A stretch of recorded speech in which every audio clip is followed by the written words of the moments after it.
Welcome to my lecture on Microprocessor Architecture and Pin Configuration of the paper Microprocessor MCA 203 for the students of MCA second semester. The topic we'll cover into this lecture is pin configuration with 8085, limitation of 8085, internal architecture of 8085, 8085 single board microcomputer system. So the first topic, pin configuration of 8085. 8085 IC has 40 pins and it requires plus 5 volt power supply and 3 megahertz clock.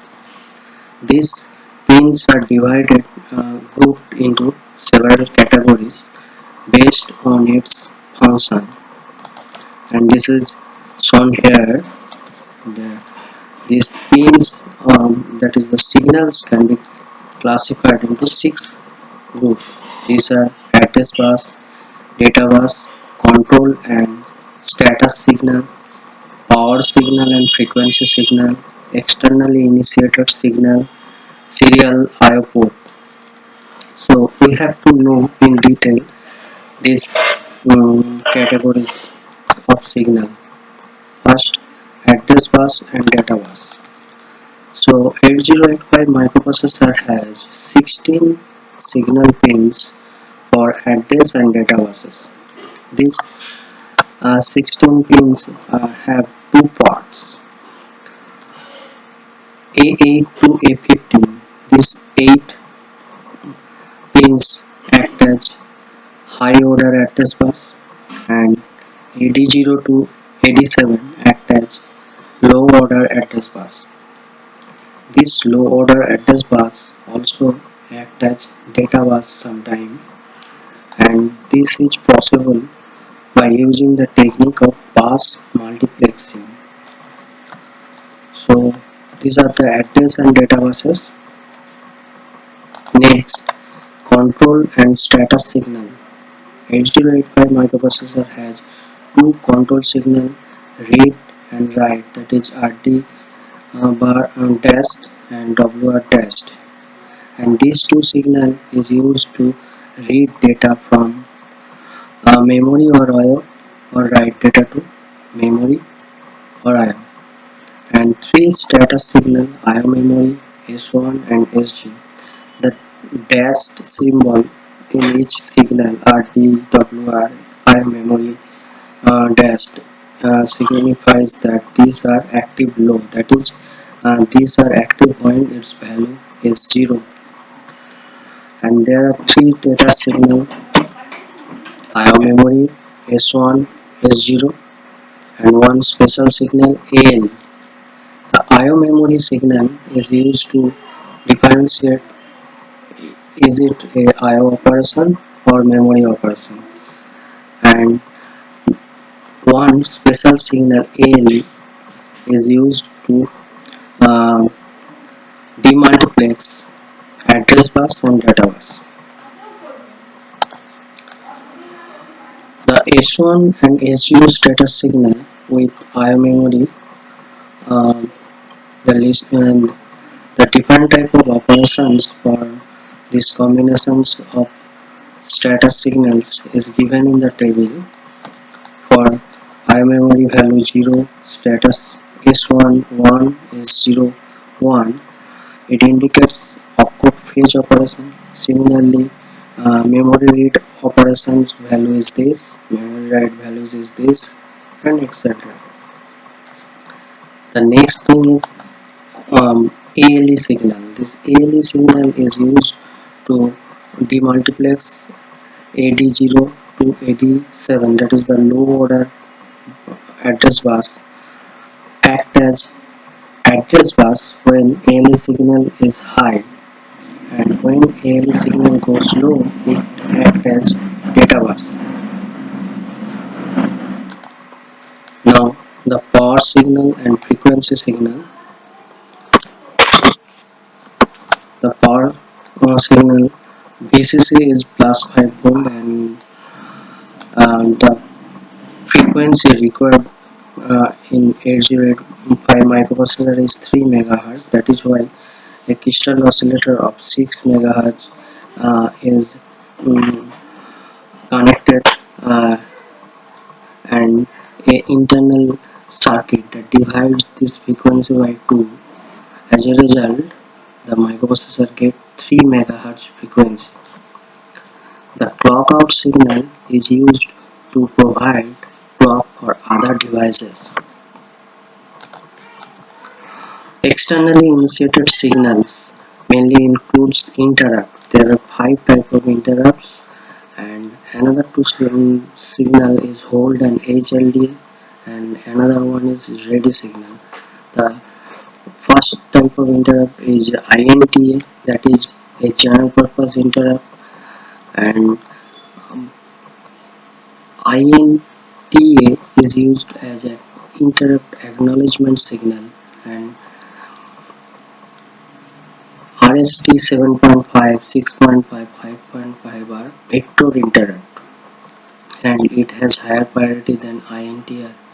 A trap is a non-maskable interrupt and has the highest priority among all type of interrupt.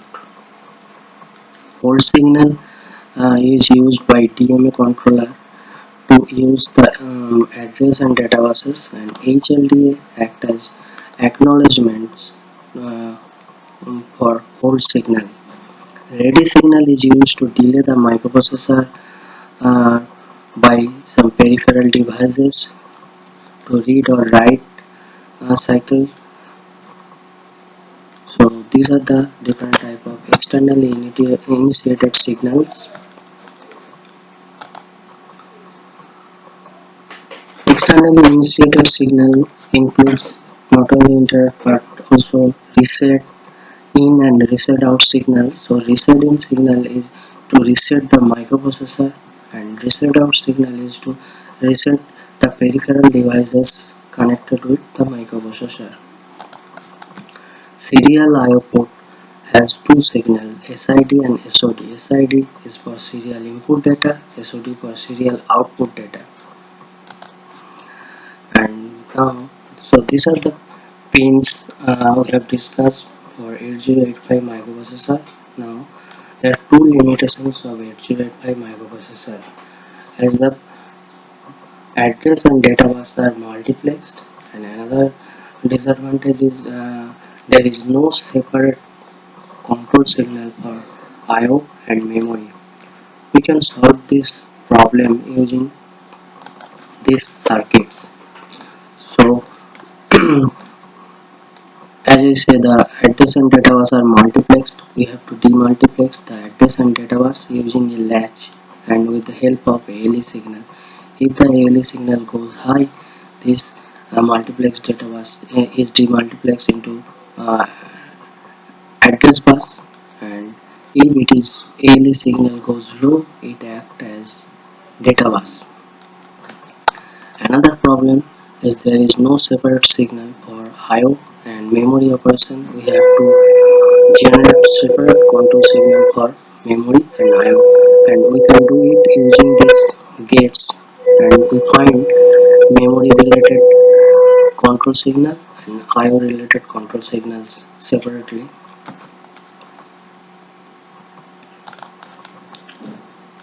Now, the internal architecture of 8085 microprocessor. Internal architecture of 8085 microprocessor has mainly 6 components. These are arithmetic logic unit, timing and control unit, instruction register and instruction decoder and machine cycle encoding, register array, interrupt control, and serial I/O. So, arithmetic logic unit performs the arithmetic and logical operations whose operands are uh, stored in accumulator and temporary registers, and the result is also stored in the accumulators, and according to the result the flags are reflected. Instruction register holds the Instruction register holds the fetched instruction that is decoded by instruction decoder, and timing and control unit generate necessary control signals. The register array has general purpose register B, C, D, H, L. This register can be used as 8-bit register as well as a pair B, C, D, H, L. And there are some special type of registers: stack pointer, program counter, increment decrement register, address latch. So these are 16-bit registers. Stack pointer indicates the top of the stack. Program counter holds the address of the next instruction to be executed. And next is interrupt control. So interrupt control provides necessary interrupts. It receives necessary interrupt signals and sends also the acknowledgement using INTA. Serial I control. It has two signals, SID and SOD. SID for serial input data and SOD for serial output data. So this is the internal architecture of 8085. Now, single board microcomputer system where 8085 microprocessor act as the CPU. So this is the 8085 microprocessor, and these are the peripheral devices. There are four peripheral devices in this diagram: is ROM, RAM, input device and output device. ROM and RAM, these two memory devices has 16-bit address bus, and IO device, that is keyboard and LED display, has 8-bit address bus. There are two separate control signals generated for memory devices and for IO devices. These are MEMR, that is memory read, memory write, IO read and IO write for IO operations. So this is the single board microcomputer system, and